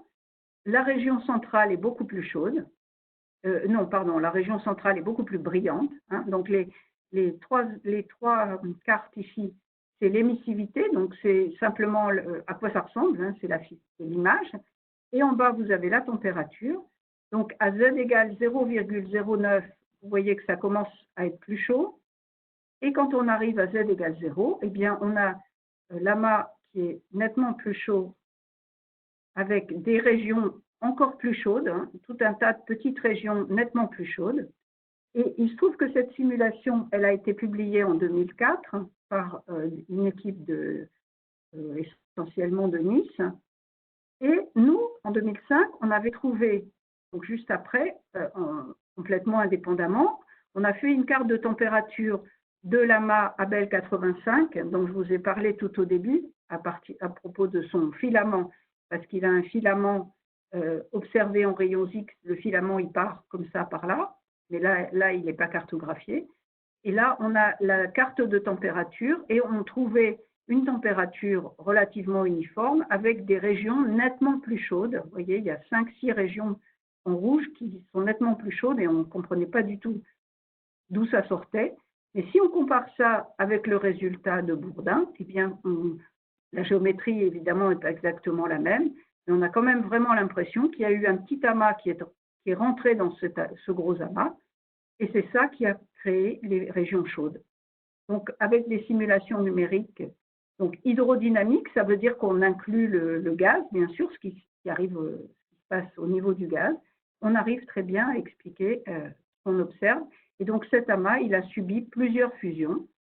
Alors, j'avance un peu parce que je vois l'heure qui tourne. Vous voulez que je m'arrête ou bien je continue? J'en ai plus pour très longtemps, mais j'ai peut-être un peu sous-estimé le temps. Non, c'est très bien. Ça va? Le temps, hein. Oui, vous avez le temps, vous inquiétez parce pas. vous m'avez dit que ça pouvait durer plus longtemps, mais je ne veux pas non plus vous épuiser. Non, c'est parfait. Bon, alors je vous ai dit, dans les galaxies, dans les amas, pardon, il y a des galaxies, il y a du gaz très chaud, et puis il y a de la matière noire. Alors la matière noire, on peut l'expliquer, enfin, disons, on est obligé de faire appel à la matière noire pour 2 raisons. La première, dont je vous ai déjà parlé à propos de M. Zwicky, c'est-à-dire que les mouvements des galaxies sont tellement rapides qu'il faut qu'il y ait de la masse pour retenir les galaxies à l'intérieur de l'amas, sinon elles seraient parties dans l'espace. Et puis la deuxième raison, c'est que si on considère que le gaz chaud qui émet en rayons X est en équilibre dans le puits de potentiel de l'amas, hein, eh bien, ça nous permet de calculer la masse totale de l'amas. Et si on calcule toutes ces masses, la masse des galaxies, c'est assez facile parce qu'on peut compter les galaxies et on peut avoir une estimation assez précise de la masse de chaque galaxie. Ensuite, le gaz chaud, on peut arriver à estimer à peu près sa masse. Eh bien, si on estime ensuite, si on suppose que le gaz chaud est en équilibre dans la distribution de masse totale, eh bien, on va arriver à une masse totale dont seulement 5% est contenu dans les galaxies et environ 15% dans le gaz chaud. Donc, il y a 80% de la masse dans les amas qu'on n'explique pas et qui serait de la matière noire. Donc, les fusions d'amas, je vous ai dit, ça nous apprend des tas de choses. Ça nous apprend des tas de choses sur ce qui arrive aux galaxies en cas de fusion, mais il y a aussi la distribution de matière. Ça a été un exemple très célèbre en 2006. C'est un amas qu'on a appelé l'amas du boulet. Alors, l'amas du boulet, c'est intéressant parce que, vous voyez, vous avez ici l'image en rayons X. On voit très bien qu'il y a 2 amas, un amas qui est là et un deuxième amas qui est là et qui est complètement conique, c'est-à-dire qu'on voit très bien qu'en fait, il est en train de se déplacer vers la droite. Et c'est pour ça que ces bords, disons, sont tellement abrupts. Et en vert, oui, ça a l'air à peu près vert, vous avez des contours d'égale intensité, cette fois-ci de la matière, de la masse estimée à partir de l'effet de lentille gravitationnelle, comme ce que je vous ai montré tout à l'heure. Et donc, on voit très bien que les distributions du gaz chaud et de la matière noire, qui est l'essentiel de la masse, peuvent être différentes. Et en ce cas-là, eh bien, il y a un petit amas, effectivement, qui venait de la gauche, qui a traversé le gros amas. Donc, le gros amas, il est là. Le petit amas a entraîné le gaz chaud du gros amas. Donc, le gaz chaud est déplacé par rapport à l'ensemble de la masse. Et puis, le petit amas, lui, il continue son bonhomme de chemin vers la droite. Mais la matière noire, l'essentiel de la matière, donc du petit amas, la matière noire, elle ne subit pas de force de frottement comme les gaz, donc elle va plus vite. Donc elle est en avance sur le gaz chaud. Donc ça veut dire que vous avez un premier amas ici, un deuxième amas ici qui a traversé le premier, et puis le gaz, il est à la traîne à cause des forces de frottement. Donc ça a été, disons, la première mise en évidence vraiment du fait que il y avait de la matière noire, de la matière distribuée différemment, et que cette matière ne subissait pas de collision, parce que si elle subissait des collisions, il y aurait des forces de frottement, et donc elle serait distribuée de la même façon que le gaz chaud. Donc, pour essayer de finir, là quand même, j'espère que je vous ai montré donc, que les propriétés des galaxies dépendent de leur environnement, et elles sont un peu différentes dans les amas des propriétés des galaxies, qu'on appelle les galaxies de champ. Les fusions d'amas ont des effets importants à la fois sur les galaxies et sur le gaz. Et puis, le nombre d'amas lointains détectés augmente de jour en jour. Alors ça, c'est vraiment impressionnant. Je cite cet amas-là en étant même plus sûr que ce soit le plus lointain connu, mais il est connu spectroscopiquement. Il est possible qu'il y en ait un autre qui est depuis qui ait été détecté encore plus loin. Il est à un décalage spectral, vous voyez, de 2,5. Donc c'est quand même, à l'époque, enfin jusque récemment, on pensait que les amas ne s'étaient pas encore formés à cette période-là, à cet âge-là de l'univers. Eh bien si, on commence à en voir. Donc ça veut dire que l'âge de formation des amas est reculé par rapport à ce qu'on pensait initialement. Et puis il y a un autre exemple, c'est Hyperion qui a été détecté il y a 2 ans. Alors un proto, ça veut dire en formation, et donc ça ce serait un super amas, c'est-à-dire plusieurs amas. En fait, chaque espèce de boule correspondrait à un amas, et ça c'est un redshift aussi de 2,45, donc c'est vraiment très loin. Alors, qu'est-ce qu'on va faire avec tout ça? Bien sûr, continuer ce genre de travail avec l'observation d'amas plus lointains pour mieux comprendre, parce qu'au fur et à mesure qu'on observe des objets de plus en plus lointains, on les observe plus près du moment où ils se sont formés, et donc on espère comme ça arriver à observer la formation des amas, et puis on espère aussi observer des très grands échantillons d'amas. Alors ça, bientôt, d'abord, il va y avoir le James Webb Space Telescope. Alors 2021, je ne sais pas trop s'il faut y croire, mais ce sera peut-être 2022, mais enfin, maintenant, ça devient quand même imminent. Et donc, ça sera un télescope de 6 mètres dans l'espace. Donc, ça va amener certainement encore des découvertes imprévues, parce que chaque fois qu'on fait un saut technologique, on progresse. Et puis, en infrarouge, il va y avoir le satellite Euclide aussi, qui serait lancé vers 2022. Et alors, on s'attend à la détection de 100 000 amas de galaxies. Pour l'instant, on en connaît des milliers, disons, mais 100 000, tout d'un coup, il va falloir passer à l'étape au-dessus, parce qu'il va plus être question de les regarder un par un. Voilà, je crois que j'ai fini. Et oui, en rayon X, je vous ai parlé d'Athéna. Alors là, j'avais mis 2028, et puis quelqu'un m'a dit tout récemment que c'était peut-être même 2030 et quelques. Donc voilà, ça s'arrête là. Voilà. Je vous remercie de votre attention. J'espère que je n'ai pas été trop longue. Hein. Non, mais voilà, si vous avez des questions. Il y a pas mal de questions donc là, qui ont été posées. Là, vous pouvez les poser à nouveau les micros. Je n'ai écrit plein. Alors, je vous avoue que j'ai vu passer des choses, mais je n'ai pas du tout eu le temps de lire parce qu'il fallait quand même que je fasse attention à ce que je racontais. Il y avait une question d'Alain. Alain, tu peux la poser si tu veux. Il n'y a pas forcément de micro, Alain, je ne sais pas.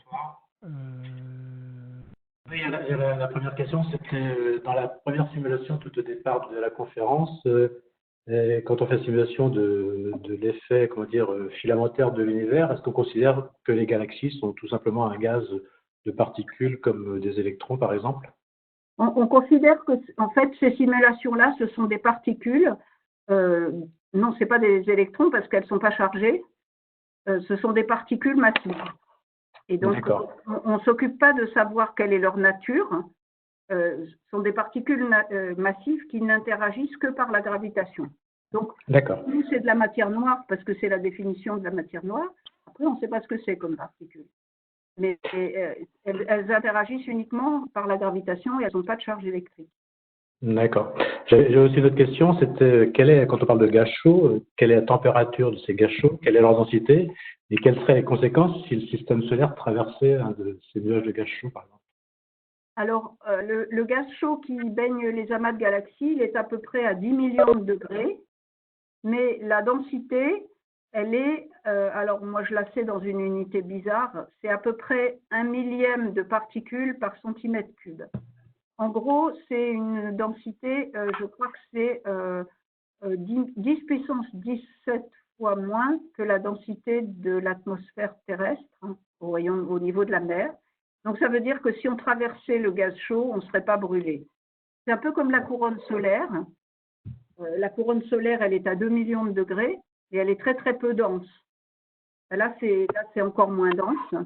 Donc, il n'y aurait pas… ce qui fait que un gaz chaud brûle, c'est qu'il y a des collisions avec les particules de gaz. Mais quand les particules quand le gaz est tellement peu dense, il y a tellement peu de collisions que si le système solaire traversait un gaz chaud comme celui qu'il y a dans les amas, on ne se brûlerait pas. Mais en fait, nous ne sommes pas dans un amas. Nous sommes dans un groupe seulement. Nous, la Voie lactée, on est dans un groupe qu'on appelle le groupe local. C'est un petit groupe de quelques dizaines de galaxies, avec 2 grosses galaxies, donc la Voie lactée et Andromède, plus un certain nombre de galaxies plus petites. D'accord, merci. Dans les groupes, il peut y avoir du gaz chaud, mais il est moins chaud que dans les amas. Et en tout cas, on n'a pas détecté de gaz chaud dans le groupe local. Merci. Alors moi, par rapport au gaz chaud, justement, je voudrais savoir si on connaît la raison pour laquelle il est aussi chaud, ou si c'est un mystère comme pour celui de la couronne solaire, dont on ne sait pas pourquoi il est chaud. En fait, on sait à peu près là, parce que quand disons dans la formation, au moment où les simulations numériques justement de formation des amas, il y a tellement d'énergie mise en jeu que ça a chauffé le gaz. Et donc, il est resté chaud parce qu'il n'a pas eu le temps de se refroidir depuis la formation de l'amas. Parce qu'il émet en rayons X, donc il perd un peu d'énergie. Du coup, il se refroidit un peu, mais pas suffisamment pour s'être vraiment refroidi. Donc, il est resté chaud. Et les simulations de formation des amas expliquent vraiment bien la température. On peut faire un parallèle entre cette émission de rayons X-là et celle qu'on voit autour des trous noirs, ou c'est des phénomènes très différents? C'est pas le même mécanisme d'émission. C'est-à-dire que dans les amas, en fait, c'est du gaz, donc comme je disais, très chaud et très peu dense. Et le mécanisme d'émission, c'est ce qu'on appelle du rayonnement de freinage. En allemand, c'est Bremsstrahlung, c'est le mot qu'on utilise souvent.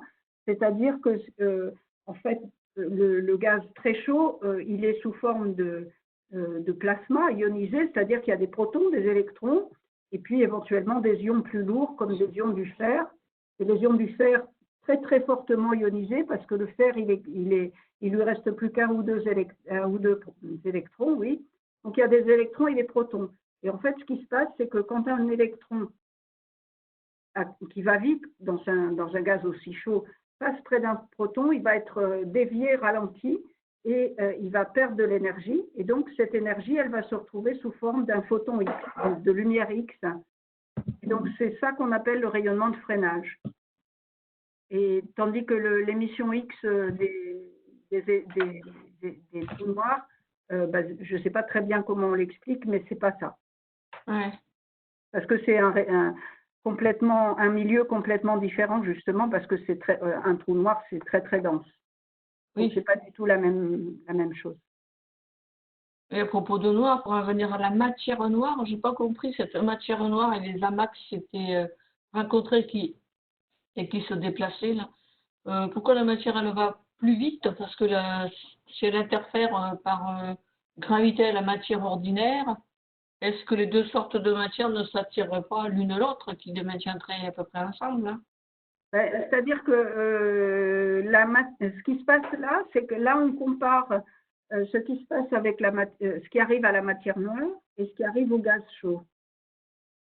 Le gaz chaud, il subit des freinages, alors que la matière noire, non, parce que c'est juste des particules qui ne, pas comment dire, où il n'y a pas de collision.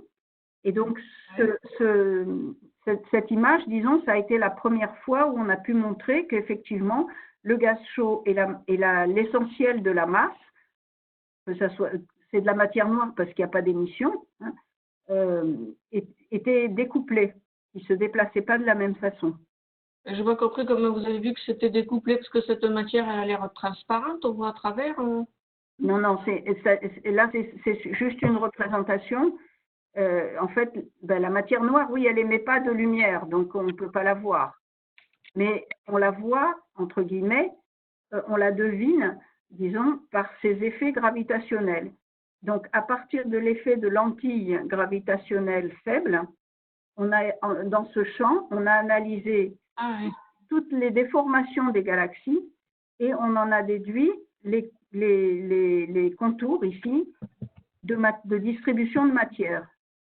Donc la matière, elle est distribuée suivant ce qui semble être à gauche un gros amas et à droite un petit amas. Et on a superposé dessus l'image en rayons X et on voit que les deux ne coïncident pas. Oui, c'est un phénomène de lentille gravitationnelle. Donc cette matière, lentille gravitationnelle, elle est donc opaque. La lumière qui est derrière ne peut pas passer tout droit. Voilà, donc comme la lumière est déviée, toutes les galaxies de l'image qui sont derrière l'amas, elles sont déformées. Et donc l'analyse statistique des déformations de ces galaxies permet de remonter à la distribution de matière. Et pourquoi les arcs sont un nombre impair? Ça, alors, c'est le calcul qui le montre. Hein. C'est des calculs de relativité générale, moi, je ne sais pas faire. C'est des grosses équations et c'est compliqué, mais on trouve toujours que les arcs sont en nombre impair. Ah ouais, c'est étonnant. Oui. Bon, ça doit être le tour de mes questions, je pense. Merci bien. De rien. Je voudrais savoir, bonjour, déjà et merci pour cette conférence. Je voudrais savoir, entre le temps d'acquisition des images et les résultats, combien de temps il s'est passé? En général, c'est 1 an ou 2. Ça peut être plus. Après, si on découvre vraiment quelque chose de très, très, très nouveau et qu'on est pressé, ça peut être quelques mois.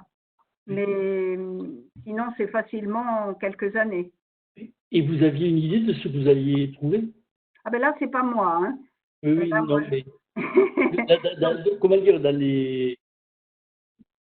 quand vous partez sur une recherche, vous y allez parce que vous attendez un certain résultat ou c'est du hasard? Il y a des deux.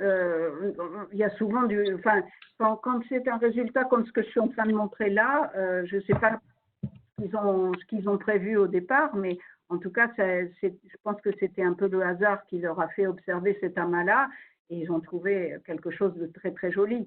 Après, quand on fait une demande de temps de télescope, en général, on a quand même un but, on dit ce qu'on souhaite faire, pourquoi c'est intéressant, qu'est-ce qu'on espère en tirer, et puis après, avec un peu de chance, on va découvrir quelque chose qu'on n'avait pas prévu. Donc, le problème, c'est qu'on ne nous donne jamais du temps de télescope comme ça, juste sur notre bonne mine.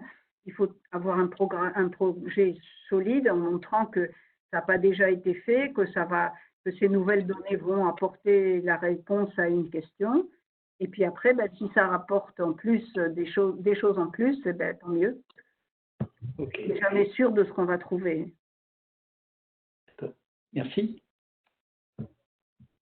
Question sur la taille des trous dans les amas, enfin, qui séparent les filaments et les amas.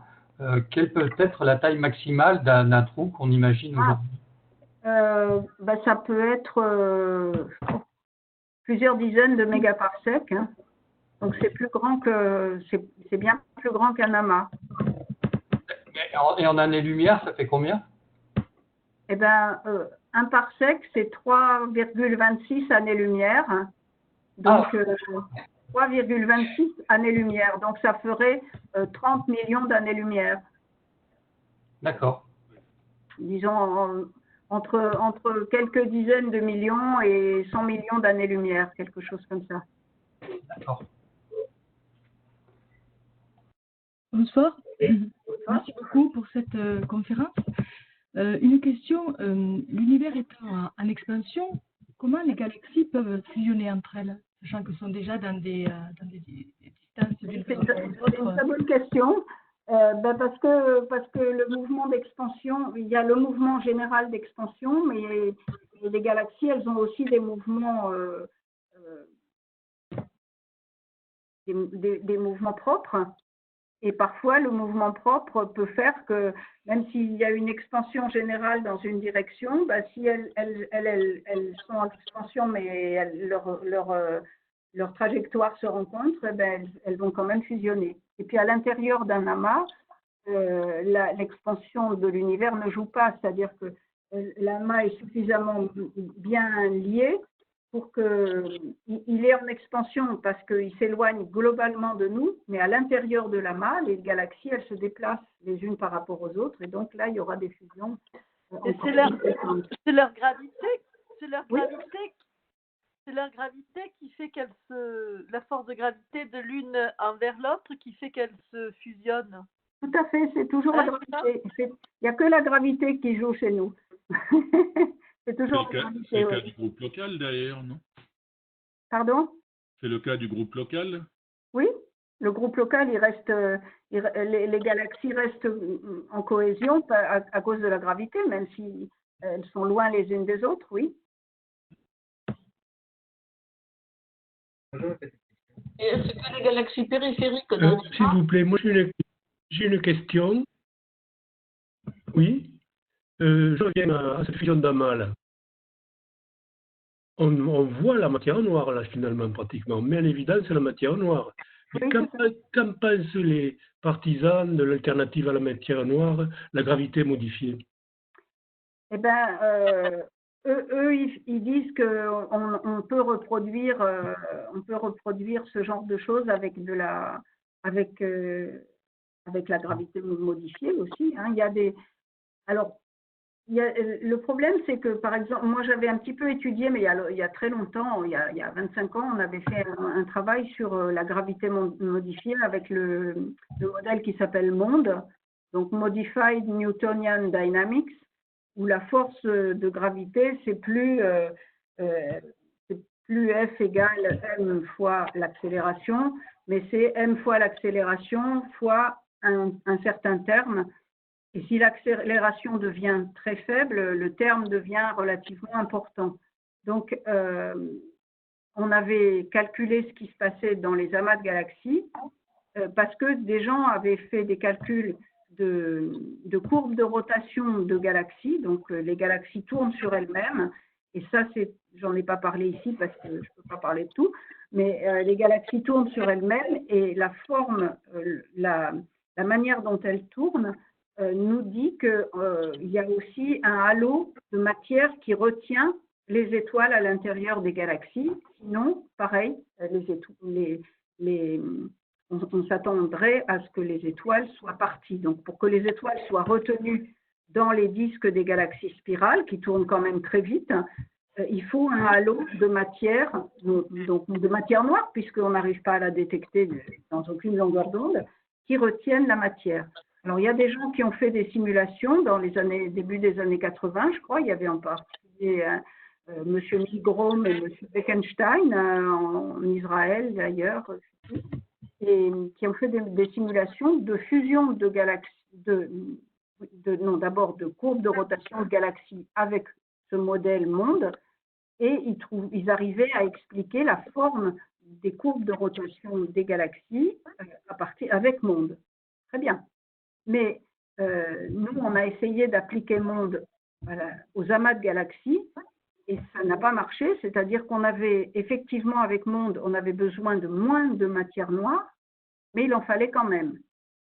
Alors, dans ces cas-là, on n'a pas forcément envie de modifier la loi de Newton qui marche quand même tellement bien dans tellement de cas, si de toute façon, ça ne résout pas tout.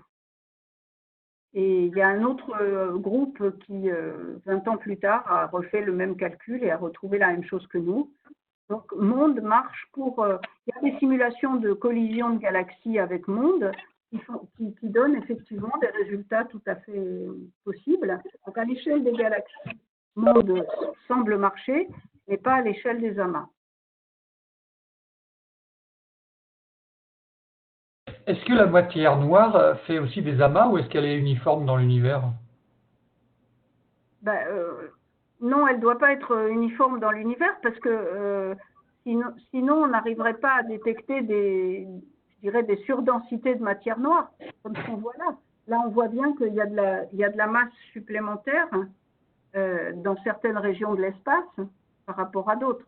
Si elle était distribuée de façon homogène, on ne la détecterait pas comme on le fait là. D'accord. Je voulais poser également une question là, sur l'image que l'on voit. Quelles sont les variations de densité entre l'extérieur et l'intérieur? Alors, pour la densité, je ne sais pas. C'est pas moi qui ai fait la figure, alors là, je ne peux pas vous dire. Par contre, je peux revenir, ça va prendre un petit moment, mais je peux revenir à celle-là. Bon, non, voilà. Celle-là, par exemple, parce que ça, c'est nous qui l'avons faite, alors là, je connais mieux. Donc, les contours, ça a été fait aussi avec l'effet de lentille faible. Et les contours bleus, ils sont, ils commencent à qu'on appelle 3 sigma, c'est-à-dire au niveau minimum où on dit que c'est significatif. Et après, ils augmentent par pas de 1. Donc, vous avez 3 sigma, 4 sigma, 5 sigma, 6 sigma. Donc, vous voyez, c'est en gros un facteur 10 peut-être, entre le centre et les bords. Et ça, c'est pour la densité. C'est la masse totale. Pardon? Là, c'est la répartition de masse totale. Voilà, ça, c'est la répartition de masse totale. Pour le gaz chaud, je dirais que c'est moins d'un facteur 10 entre le centre. Là, par exemple, sur l'image, entre la partie là et la partie centrale, je dirais qu'il y a peut-être un facteur 10, pas plus, en densité. D'accord. Mais l'émission X, elle varie comme la densité au carré. Donc, on a l'impression que c'est beaucoup plus brillant ici, alors que c'est seulement 10 fois plus dense parce que c'est 100 fois plus lumineux. Parce que l'émission X varie comme la densité au carré. Et la variation de densité ne déforme pas disons, les trajectoires des photons. C'est-à-dire que la position du rayonnement que l'on voit est bien l'endroit où se passe le rayonnement. Il n'est pas déformé par l'effet de déformation de l'espace. Non, je pense pas, mais bon, après, on peut pas y faire grand-chose. Non, je crois pas qu'il y ait de déformation, non. Parce que si jamais il y a une très forte variation de densité, il y a une très forte déformation de l'espace. Oui, mais là, non, là, je ne sais pas à quoi correspondent exactement les contours, mais ça ne peut pas être une variation tellement forte que ça déforme beaucoup, je pense pas, non. Bon.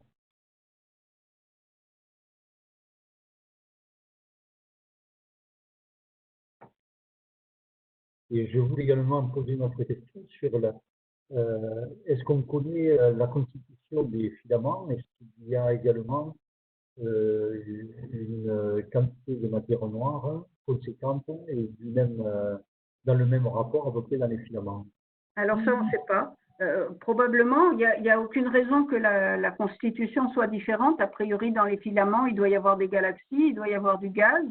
Alors, pas forcément du gaz très chaud, parce que il faut quand même quelque chose pour chauffer le gaz, comme on a dit tout à l'heure. Donc, le phénomène de formation de la masse a chauffé le gaz. Mais dans les filaments, il n'y a rien pour vraiment chauffer le gaz. Il y a probablement des galaxies. Il y a des étoiles qui sont plus ou moins regroupées en galaxies, et il y a très probablement aussi de la matière noire, mais pour arriver à mettre les filaments sont très fins, on les détecte pas depuis très longtemps, et détecter la matière noire dans les filaments, ça n'a pas encore été fait. C'est un bon projet de recherche, mais pour l'instant, on ne sait pas faire.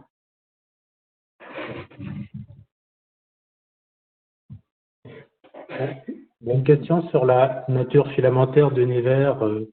Il est obtenu par simulation avec les données en entrée, mais est-ce qu'on a une explication un peu plus physique, je dirais, de cet aspect filamentaire?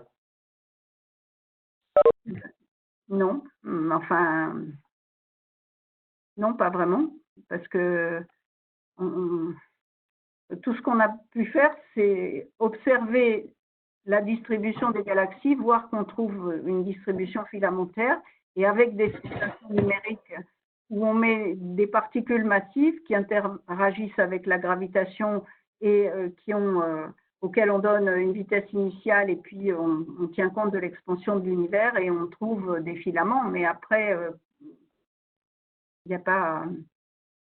Donc on pense que ça s'est passé comme ça, mais non, on n'en sait pas plus. Hein.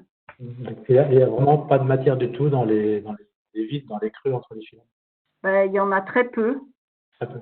Il y a un contraste très grand entre les filaments et puis les vides où il n'y a quasiment pas de galaxies. Alors, il y a des gens qui étudient les galaxies dans les vides. Il y a des galaxies, mais très peu. Donc, le contraste est très fort. D'accord. Merci. Il y en a un petit peu, mais voilà.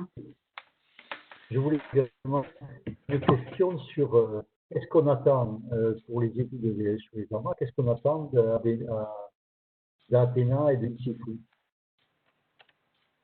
Alors, d'Athéna, on attend quelque chose de très important qui serait de détecter des amas lointains, parce qu'actuellement, on n'arrive pas en rayons X à détecter, et surtout à faire ce que je vous ai montré là, les cartes de température, les cartes de métallicité du gaz dans les amas. On n'arrive pas du tout à le faire pour des amas un tant soit peu lointains, et pas du tout pour les amas lointains. Donc avec Athéna, ça va être vraiment un bond en avant. On va pouvoir observer les amas très lointains à Z égale 1, voire Z égale 2, et faire des cartes de température et de métallicité, donc voir comment le gaz a pu évoluer après pour donner les amas qu'on voit maintenant qui sont proches. Et ça, on ne peut pas du tout le faire actuellement. Donc ça, c'est pour Athéna. Ensuite, Euclide, je vous ai dit, il va détecter 100 000 amas. Alors avec 100 000 amas, ça va être quand même… ça va être formidable parce qu'on va en avoir… Là, par exemple, j'ai eu un doctorant qui a détecté dans le relevé du Canada-France-Hawaï Télescope, il a relevé 1300 amas. 1300, disons, candidats amas, dont la plupart ne sont pas encore répertoriés ailleurs. Ça en fait 1300. Là, il va y en avoir 100 000. Donc, c'est encore presque 100 fois plus, quoi. Donc, c'est colossal. Alors, forcément, on va avoir beaucoup d'informations. Après, je ne sais plus quel autre instrument vous avez cité. Le JWST.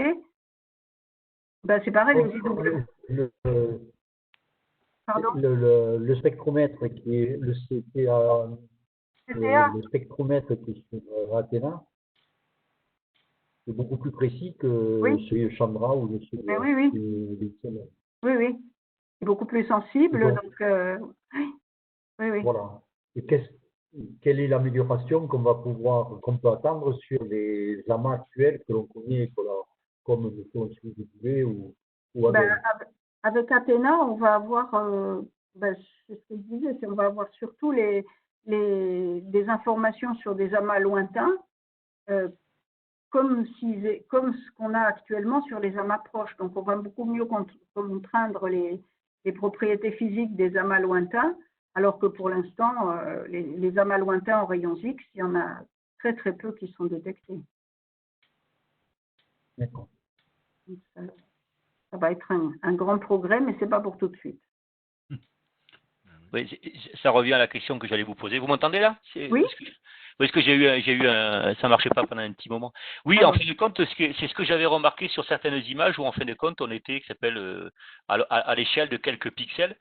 Donc, on voyait bien que les images étaient pixelisées, ce qui veut dire qu'il n'y avait pas beaucoup de résolution. C'était peut-être pour ça que derrière, il y a des difficultés de... Oui, oui. Voilà, c'était ça. Hein, oui.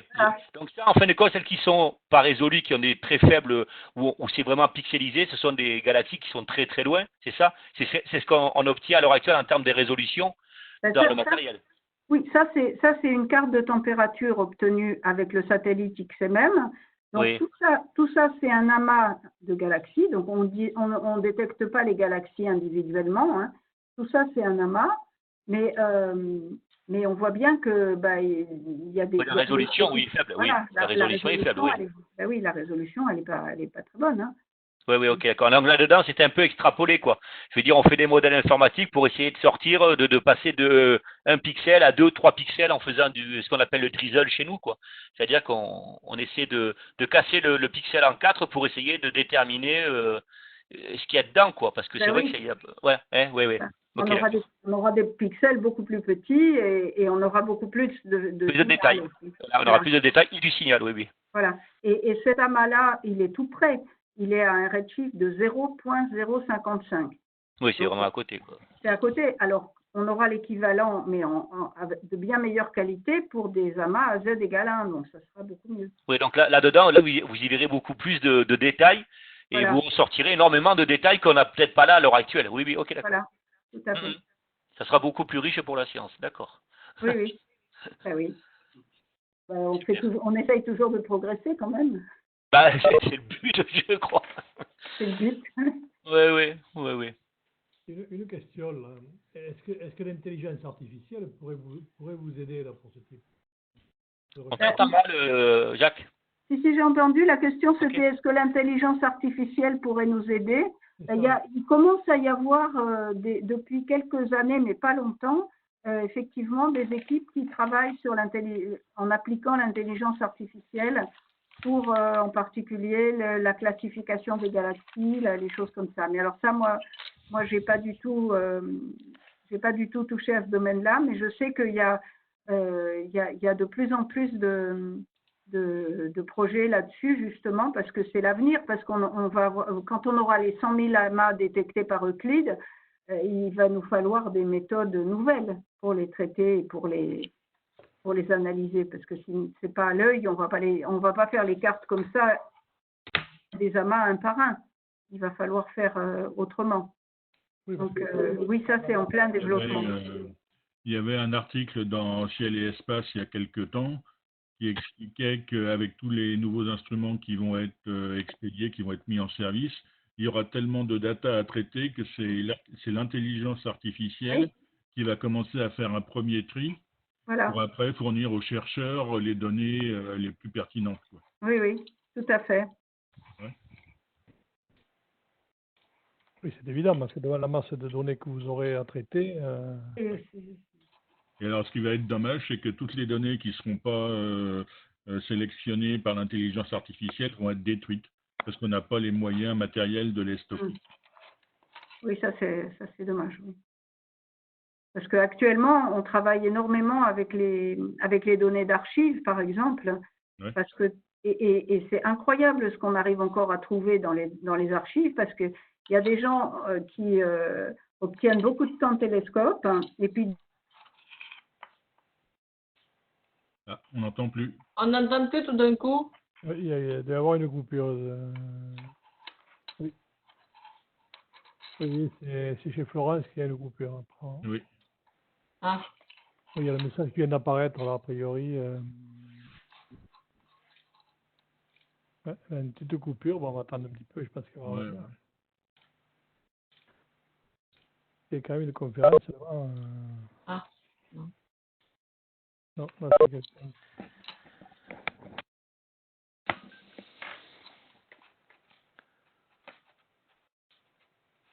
Ouais, c'est un petit peu le problème des... Bon alors, et si on en revient à la question fondamentale, qui de l'œuf et de la poule a commencé? Ce sont les galaxies ou les étoiles? Ah, C'est la question. Bah, apparemment, la cosmologie répond que c'est quand même les galaxies. Je sais pas si on le saura un jour, ça. Hein. Aussi, dans les modèles, si, c'est... On verra bien avec la conférence sur la cosmologie, mais... Mais c'est dommage, elle a été coupée juste... Ouais. coupé, hein, ce coup-ci. ouais, c'est le problème des réseaux aujourd'hui, hein, qui sont un petit peu Heureusement sollicités, que quoi. c'est pas passé pendant la conférence encore. Et notre ami Pierre Quadou, là, il n'avait pas de questions à poser ce soir? Ah, ben là, j'ai le micro. Ah oui, le micro, il faut l'ouvrir. Hein. Je ne peux pas l'allumer, le micro. C'est à vous de l'allumer parce que moi, je n'ai pas le moyen. On t'entend, mais il est allumé. Si on t'entend. Non, il n'était pas. Non, je viens de l'ouvrir, mais je pensais que tu allais l'ouvrir. Je n'ai pas la main dessus. Hein. Bah, sur ton Non. à la main. Non. Autrement, c'est une belle conférence. Hein. Moi, c'est extrêmement intéressant. Ouais. Tu as dû prendre ton pied, là, parce que c'était plein. L'ensemble des amas de galaxies et tout ça, on a appris plein de choses. Hein. Donc, je n'ai pas de questions particulières. Je crois que Florence est revenue. Florence est revenue. Voilà. Non. Non. Si. J'ai entendu ah, mais c'est tout. Ouais. Oui, mais j'ai plus rien entendu pendant 1 minute. Hein. Oui, c'est pas... Non, mais... Ça Oui, s'est coupé d'un coup. J'entendais plus rien, alors je suis sortie de ma présentation en me disant il va falloir que je me reconnecte, je ne sais pas ce qui s'est passé là. Non, c'était une coupure de réseau, je pense, pour vous. Oui, probablement, je sais pas. Voilà, on attendait que vous reveniez, donc... Voilà, je suis revenue. On disait que c'était une très belle conférence. C'était quoi la dernière question qui était en cours, donc? Qui c'est qui a commencé à regarder les galaxies et les étoiles là?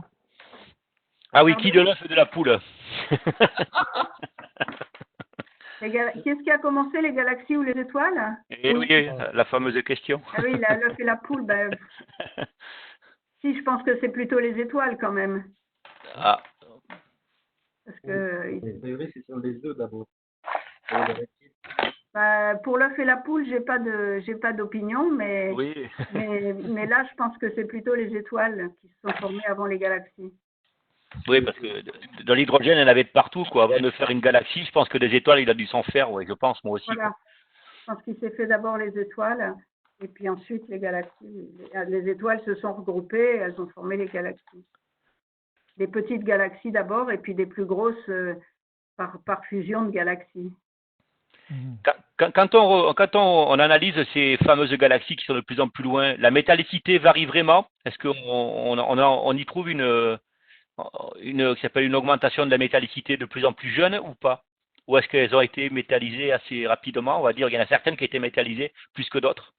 Mais pourquoi la métallicité serait plus grande? Sur les galaxies, parce que des étoiles hypermassives qui s'appellent auraient disséminé plus de matière que dans d'autres galaxies, ou c'est des questions. Oui, mais justement, c'est la première génération d'étoiles qui s'est formée. Oui. Elle était il y avait peu d'éléments lourds, peu de métaux. Et oui. puis, elle a formé, disons, les premières galaxies. Il s'est formé des étoiles un peu de toutes les masses. Les étoiles massives ont explosé, elles ont rejeté des éléments lourds. Et ensuite, dans les galaxies plus récentes, de nouvelles étoiles se sont formées avec davantage d'éléments lourds. Donc, au contraire, la métallicité, elle augmente quand on se rapproche de maintenant. C'était ma question, oui, c'est ma question, oui, c'est ça, c'est bien ça. Bien, l'analyse des anciennes, il y a bien une différence de quantité de métal, entre guillemets, de métallicité, avec les vieilles qui ont très peu et alors actuellement beaucoup plus, parce qu'elles s'enrichissent de plus en plus, les galaxies. Oui, je crois qu'il y a, je crois qu'il y a quelque chose. Je crois que c'est mesuré, ça, oui. D'accord. Je ne suis pas sûre à 100%, mais je pense que oui. En tout cas, ce qu'on voit, c'est que le taux de formation d'étoiles était plus important, par exemple à Z égale 2 que maintenant. Ça, on le mesure très très bien. Après les métaux, oui, je pense, parce que... D'une manière, oui, ça s'arrange de plus en plus, oui. Oui. Une question à poser aux cosmologistes qui vont venir. Voilà. C'est intéressant.